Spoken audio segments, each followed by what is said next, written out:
Selamat pagi anak-anakku semuanya. Bagaimana kabar kalian kali ini? Tetap sehat, tetap semangat. Oke, kita masuk lagi ke materi bab 2 dari mata pelajaran IPA kelas 9. Jadi kita akan belajar mengenai perkembangbiakan tumbuhan dan perkembangbiakan hewan. Perkembangbiakan tumbuhan yang akan kita pelajari pada materi ini, kita fokuskan pada 3 hal. Yang pertama adalah tumbuhan biji, yang kedua adalah tumbuhan lumut, dan yang ketiga adalah tumbuhan paku. Materi PJJ IPA kelas 9. Nah, sekarang kita ketemu dengan bab 2 sistem reproduksi pada tumbuhan dan hewan. Kita akan bicara yang bagian pertama, reproduksi pada tumbuhan. Lihatlah di sekeliling kalian, banyak sekali tumbuhan, bukan? Nah, bersama ibu, kalian akan belajar bagaimana cara berkembang biaknya tumbuhan itu, atau bereproduksinya. Ya, tumbuhan yang akan dijelaskan pada pertemuan kali ini adalah tumbuhan biji, tumbuhan paku, dan tumbuhan lumut. Nah, kita akan belajar cara reproduksinya, baik secara seksual atau generatif, maupun secara aseksual atau vegetatif. Reproduksi makhluk hidup, lihat pada peta konsepnya, terdiri dari 2 macam cara reproduksi. Yang pertama secara vegetatif, yang kedua secara generatif. Kita fokus pada tumbuhan. Untuk reproduksi vegetatif pada tumbuhan, ada berbagai macam cara. Kalian bisa lihat sendiri di peta konsep. Ya, nanti akan ada contoh-contohnya pada slide-slide berikut. Kemudian ada reproduksi generatif, kita juga akan fokus dulu pada tumbuhan kali ini. Nah, metodenya adalah dengan penyerbukan dan fertilisasi. Pada pertemuan sebelumnya, kita belajar tentang sistem reproduksi pada manusia. Sekarang kita belajar sistem reproduksi pada tumbuhan dan hewan. Kemampuan reproduksi manusia, hewan, dan tumbuhan mempunyai fungsi yang sama. Tujuan yang sama, yaitu menjamin kelangsungan hidup dan kelestarian jenisnya. Supaya apa? Supaya tidak punah. Akan tetapi, sistem reproduksi makhluk hidup berbeda-beda. Begitupun cara reproduksinya. Ya, kali ini kita akan belajar bagaimana saja cara reproduksi pada tumbuhan.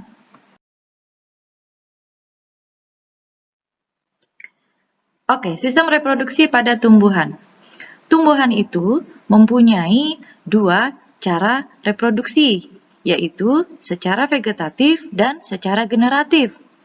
Bisa dilakukan hanya dengan satu cara atau bahkan beberapa tumbuhan menggunakan 2 cara, generatif maupun vegetatif sekaligus untuk berkembang biak. Apa bedanya? Reproduksi vegetatif itu adalah cara reproduksi tanpa didahului peleburan sel kelamin jantan dengan sel kelamin betina. Jadi apa yang dilakukan tumbuhan? Dia memperbanyak jenisnya dari tubuh atau organ tumbuhan itu sendiri. Bagaimana dengan reproduksi generatif? Nah, untuk reproduksi generatif, cara reproduksinya harus didahului dengan peleburan sel kelamin jantan dan sel kelamin betina. Lalu akan terbentuk zigot. Seperti halnya pada manusia ya. Nah, kalian bisa lihat di sini untuk reproduksi vegetatif pada tumbuhan, ya. Yang pertama adalah rizoma. Rizoma itu seperti rimpang-rimpangan. Ya, adanya pada bahan-bahan herbal ya yang biasa digunakan untuk jamu atau untuk masakan. Tuh. Kemudian ada umbi lapis. Ini juga kalian pasti sering lihat ya, ada bawang merah, bawang putih, bakung juga. Lalu umbi batang. Ya, perhatikan, kentang dan ubi jalar itu adalah umbi batang. jadi batang dari tanaman yang membesar karena dia menyimpan cadangan makanan. Lanjut, umbi akar. Nah, reproduksi umbi akar ada pada tanaman singkong, bengkuang, dan bunga dahlia. Lalu, cara selanjutnya adalah dengan bertunas. Contohnya pada tanaman pisang dan tanaman tebu. Kemudian ada tunas adventif. Tunas adventif ini tunas yang muncul di daun atau di batang atau di akar. Contohnya pada cocor bebek, kemudian pohon cemara, sukun, dan kesemak. Kemudian ada proses yang satunya lagi yaitu stolon atau geragih. Ini kalian bisa lihat di rumput ya. Rumput itu cara perkembangbiakannya dengan model geragih. Jadi pada saat batangnya menjulur lalu nempel di tanah, maka akan muncul tanaman baru lagi. Yang terakhir, pembentukan spora ada pada tumbuhan paku dan tumbuhan lumut. Nanti akan Ibu jelaskan lebih lanjut di slide berikutnya. Setelah tadi dijelaskan macam-macam cara reproduksi vegetatif, sekarang anak-anak lihat. Ternyata reproduksi vegetatif itu ada yang secara alami dan ada yang secara buatan atau bantuan dari manusia. Yang secara alami ini contoh tumbuhannya ya. Yang pertama ada pohon bambu, itu bertunas. Kemudian yang di sebelahnya itu adalah rumput ya, berarti secara geragi. Lalu sebelahnya lagi ada bawang merah. Nah, dia adalah umbi lapis. Di bawah bawang merah ada semacam jahe, ya ini berarti secara rizoma. Lalu sebelahnya lagi ada tanaman singkong. Singkong adalah umbi dari akar cabang ya, jadi dia umbi akar. Begitupun dengan tanaman wortel. Wortel juga adalah umbi akar dari akar tunggang. Ya, kemudian yang reproduksi vegetatif buatan. Contohnya, pertama, mencangkok. Mencangkok ini kita melukai bagian permukaan kulit ya dari batang yang sudah cukup tua.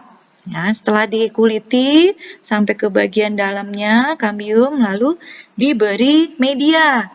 Bisa berupa tanah dibantu dengan sabut lalu ditutup sehingga muncul akar. Ya, yang kedua ada okulasi. Okulasi itu nama lainnya menempel. Jadi di sini ada batang yang akan dijadikan tempat untuk menempel tunas baru. Jadi tunasnya dari pohon yang lain, batangnya biasanya dicari batang yang kuat. Jadi ditempelkan tuh tunasnya sehingga muncul tunas dari batang tersebut ya. Yang ketiga adalah sambung. Nah, sambung ini ada batang tua satu yang dijadikan tempat untuk menyambung, lalu ada batang lagi yang lebih kecil. Nah, dia akan diselipkan ke dalam batang yang lebih tua tadi. Yang keempat ada stek batang. Ya, ini biasanya untuk tanaman singkong. Lalu merunduk seperti ini. Nah, ini dibantu untuk merunduk, lalu muncullah tanaman yang baru. Nah, ini contoh-contoh reproduksi vegetatif dengan metode propagasi. Ya, propagasi itu apa? Propagasi itu adalah proses menciptakan tanaman baru dari berbagai sumber. Bisa dari benihnya, bisa steknya, bisa umbinya, atau bisa bagian dari organ tanaman itu. Nah, ini tanaman yang lagi hits ya, namanya monstera. Ini lagi hits sekali dengan harga yang mahal. Ya, ternyata perbanyakannya mudah. Cukup dengan apa? Cukup dengan memangkas batangnya. Ini lalu dicelupkan ke dalam media air, maka nanti akan tumbuh akar. Nah, bisa ditanam kembali sehingga menjadi pohon yang baru. Lalu tanaman yang kedua yaitu tanaman sirih-sirihan. Ya, ada sirih gading, ada sirih variegata dan macam-macam. Sama ya metodenya dengan memangkas batangnya yang ada calon akarnya, lalu nanti dia dimasukkan ke dalam air aja, nanti akan tumbuh akar yang baru. Satunya lagi adalah sansevieria atau biasa disebut dengan tanaman lidah mertua. Nah, ini cukup dipotong-potong pada daunnya, lalu ditancapkan pada media. Kemudian nanti akan tumbuh akar tuh. Nah, jadilah dia tanaman yang baru. Nah, yang bawahnya nih kita lihat ada daun bawang, kangkung, dan genjer. Ini adalah tanaman sayuran yang sering kalian konsumsi ya. Daun bawang, kalau sudah selesai dimasak nih, biasanya masih ada sisa akar dan sedikit batang. Nah, itu bisa ditanam. Nanti akan tumbuh tanaman daun bawang yang baru. Demikian juga dengan kangkung. Kangkung kalau sudah dipangkas di bagian batang di atas akar, itu masih bisa ditanam lagi tuh. Yang terbaru sekarang ditanam kemudian bersamaan dengan kita menternakan lele ya, budik damber. Nah, ini hanya kangkung saja diberi media. Nanti akan tumbuh tunas-tunas tanaman kangkung baru. Sama juga dengan genjer. Pada bagian bawahnya yang ada sedikit akar dipangkas lalu ditanam pada media yang baru, maka akan muncul tanaman-tanaman genjer dengan tunas-tunas barunya. Nah, coba kalian lihat sekarang. Ini juga ada reproduksi untuk tanaman paku dan tanaman lumut. Ya, kalau lumut sepertinya kalian udah kenal banget. Kapan kalian bisa melihat lumut ini muncul? Biasanya dia akan tumbuh di tempat-tempat yang lembab, tembok yang lembab, bahkan di lantai yang lembab yang jarang disentuh orang pun bisa tumbuh batu-batuan yang lembab ya. Makanya dia disebut juga dengan tumbuhan perintis. Kemudian tanaman paku-pakuan. Jadi bukan paku beneran, tapi seperti ini nih tanaman paku-pakuan. Ya, ada suplir, jenisnya ada kadaka, ada tanduk rusa, kemudian ada pakis. Ya, ini biasa dimasak kalau untuk orang yang dari Sumatera itu biasanya untuk gulai pakis. Nah, seperti ini salah satu jenis dari tanaman paku-pakuan. Bagaimana cara reproduksinya? Dilihat di balik dari daunnya. Itu suka ada kantung-kantung spora nih yang berbintik-bintik seperti ini. Ini isinya spora. Kalau sudah kering, maka dia nanti bisa terbang dan akan mengalami metagenesis atau pergiliran keturunan ya, yang akan dijelaskan pada slide berikutnya. Metagenesis. Apa itu metagenesis? Metagenesis ialah daur hidup yang dialami oleh organisme yang untuk setiap tahapannya melibatkan individu dengan kandungan genetik berbeda atau biasa disebut dengan pergiliran keturunan. Pergiliran keturunan ini meliputi dua fase. Yang pertama, fase gametofit. Nah, ini adalah fase generatif. Jadi, tahapnya adalah menghasilkan gamet yang sifatnya haploid. Lalu, fase kedua adalah fase sporofit atau fase vegetatif yang merupakan tahap menghasilkan spora yang sifatnya diploid ya. Hasil peleburan dari gamet jantan dengan gamet betina. Ya, asal mulanya dari mana? Dari zigot. Nah, anak-anak lihat metagenesis untuk tumbuhan lumut dan tumbuhan paku. Ya, di situ dibagi menjadi dua fase. Ya, ada fase yang atas, itu fase generasi haploid. Kemudian yang bawah adalah fase untuk generasi diploid. Kita lihat ya. Di situ setelah tumbuh menjadi sporofit, nanti ada proses pembelahan secara meiosis ya. Lihat di sana. Nah, pembelahan meiosis ini adalah fase terpenting pada pergiliran keturunan. Kenapa? Karena memungkinkan si sporofit tadi, individu multiseluler pembentuk spora akan menghasilkan spora-spora yang sifatnya haploid. Nah, spora ini selanjutnya akan tumbuh dan berkembang menjadi gametofit.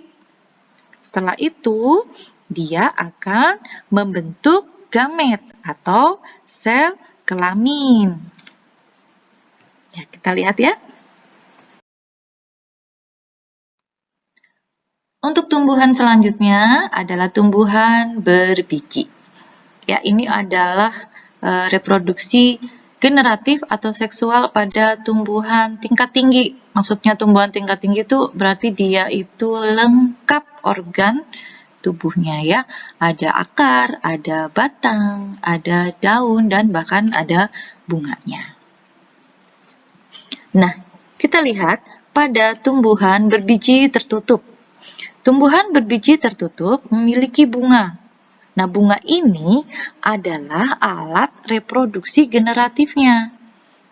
Pada bunga ada dua macam alat kelamin. Yang pertama, alat kelamin jantan. Alat kelamin jantannya apa? Yakni benang, sari. Kemudian alat kelamin betina. Yang mana alat kelamin betinanya bunga? Alat kelamin betina bunga adalah putik. Ya, lihat di situ, di bagian tengah itu ada kepala putiknya. Nanti pada saat terjadi proses pembuahan, serbuk bunga yang ada di kepala sari akan masuk lewat kepala putik ya. Lalu masuk sampai ke bawah ke bakal biji.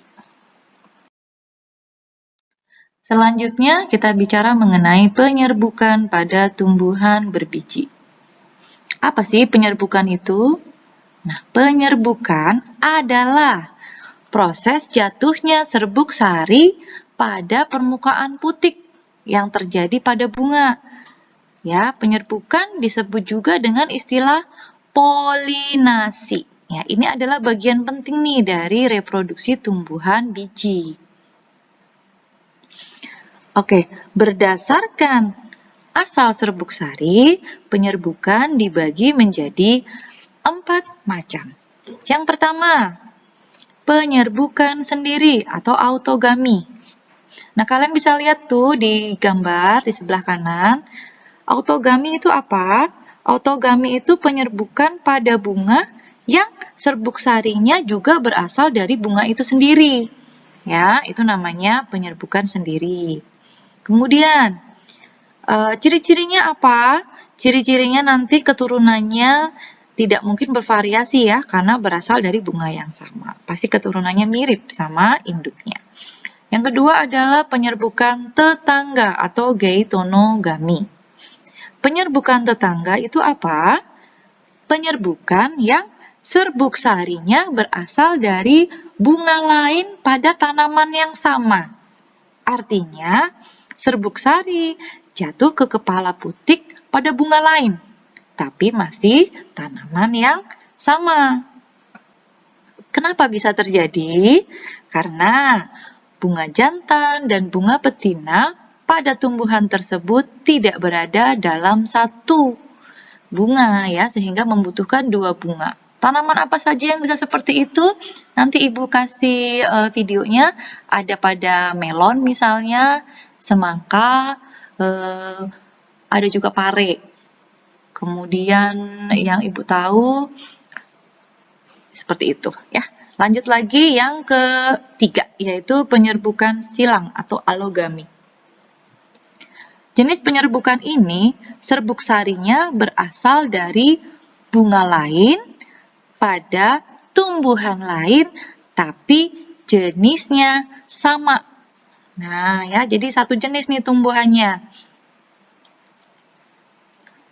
Apa hasilnya? Hasilnya terjadi variasi dari ciri keturunannya, ya, karena ada perpaduan dua sifat tanaman. Kemudian, penyerbukan bastar atau hybridogami. Ya, kita lihat di gambar. Pada penyerbukan ini, serbuk sari jatuh ke kepala putik bunga lain dengan varietas atau jenis berbeda. Maka, nanti bisa menghasilkan varietas atau jenis tanaman yang baru. Contohnya, ada bunga mawar merah dengan mawar putih. Maka bisa terjadi bunga mawar yang warnanya pink atau merah muda, karena terjadi penyerbukan secara bastar. Setelah proses penyerbukan, lanjut dengan proses pembuahan atau fertilisasi. Proses ini adalah proses peleburan antara inti sel kelamin jantan, ya tadi ada pada benang sari, dan betina, yaitu putik. Nah, lihat pada gambar. Setelah terjadi peleburan, maka akan terbentuk zigot. Ya, untuk tumbuhan berbiji tertutup akan terjadi 2 kali proses pembuahan sehingga disebut pembuahan ganda. Nah, hasilnya nanti akan tumbuh biji. Nah, biji ini yang akan menjadi calon kehidupan tanaman yang baru. Nah, dari bijinya tanaman, kita bisa lihat tuh, apakah dia masuk ke dalam kategori dikotil atau monokotil. Apa maksudnya? Nah, Ibu jelaskan ya. Untuk monokotil, itu artinya mono atau satu, kotil itu dari kata kotiledon. Jadi dia hanya punya satu kotiledon. Kotiledon adalah keping biji. Nah, jadi monokotil tuh hanya punya satu keping biji. Contohnya pada jagung atau pada tanaman padi. Nah, kotiledon itu apa sih? Kotiledon itu adalah bakal daun, ya, yang merupakan organ cadangan makanan pada biji.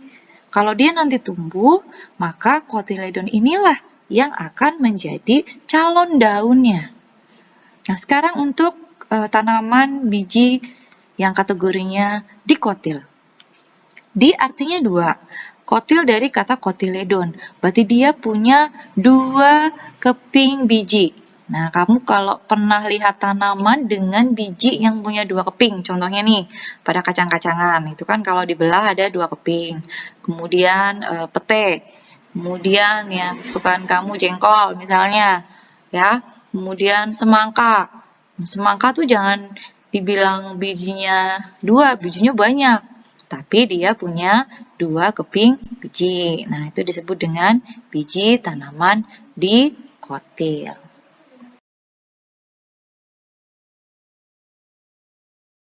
Nah, setelah kalian tahu bedanya antara tanaman dikotil sama monokotil, perbedaan bijinya, kita belajar mengenai bagaimana caranya biji kok bisa berkecambah. Nah, ternyata ada proses yang namanya imbibisi. Ini adalah proses masuknya air ke dalam benih untuk memicu dimulainya perkecambahan biji. Ya, pada proses ini terjadi difusi air atau air masuk ke dalam benih. Kenapa?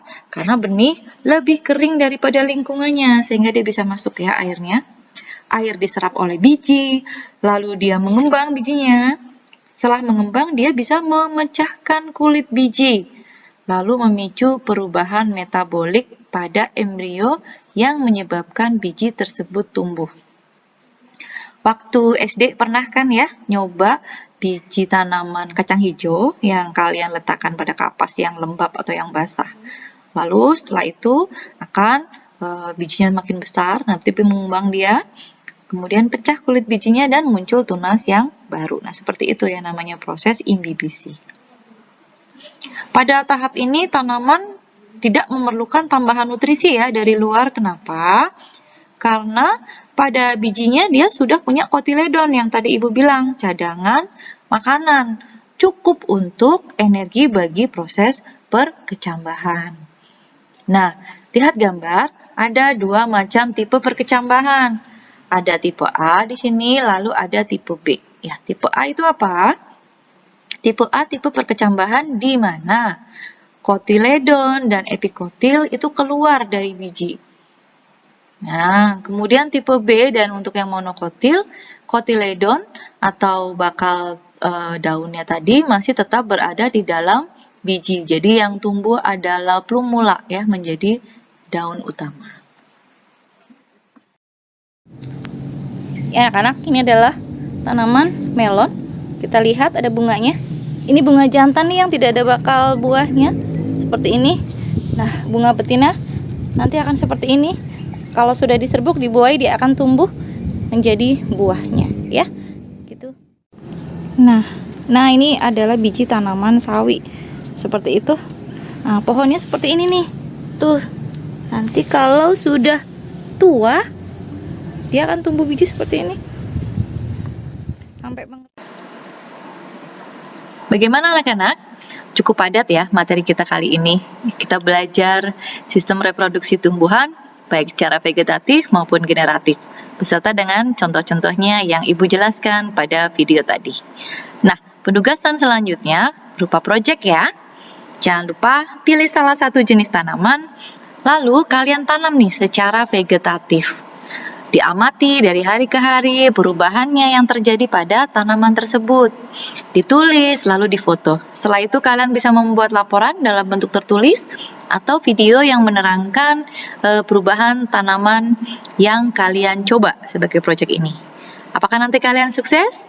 Ibu lihat nanti 14 hari setelah kalian mengerjakan.